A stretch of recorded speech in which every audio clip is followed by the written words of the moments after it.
দেখেন বন্ধুরা, আজকে সারা দিন ধরে পানি ইস্তাছি। এই যে দাগগুলো দেখতেছেন, এর নিচে পানি আসিল। আজকে এই যে একটা কারেন্টের পাম্প লাগাই, দেখা যায় নাকি এই যে নিচে দেখেন কারেন্টের পাম্প লাগাই। এই পাম্পটা দিয়া এই যে জুম করে দেখাইতেছি আমি। এই যে দেখেন সারাদিন ভরা পানি ইস্তাছি। অনেক সুন্দর এই যে টাঙ্কিগুলা, এগুলা টাঙ্কি, একটা টাঙ্কি দেখাইলাম। এই যে এটা কালকা খালি করছি পানি, আবার বৃষ্টিও নামতেছে। ওই যে দেখেন ওই টাঙ্কিটাও খালি করুম, এই টাঙ্কিটাও খালি করুম, সবগুলা টাঙ্কি এখানে খালি করুম কি বুঝছেন।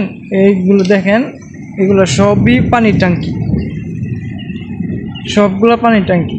আপনারা হয়তো জানতে ইচ্ছে করে এত পানির টাঙ্কি কে লেগে। আসল কথা হলো মালয়েশিয়া, এটা মালয়েশিয়া আমপাং লম্বা বাজু জালান থিকা এটা হচ্ছে এখানে লোকেশন। দেখতেছেন এদিকে পানি যেত খাল দিয়া যে পানিগুলো আসে, সবগুলা পানিই আমরা এখান থেকে আসলে টাঙ্কিগুলোতে আসে পরিষ্কার করে। পরে আবার বড় খাল আছে ওই পাশে, এই যে কলা গাছগুলো দেখা যায় ওই পাশে সুন্দর খাল আছে, ওই পাশে আমরা পানিগুলো ফেলাই দিই মেডিসিন দিয়ে পরিষ্কার করে।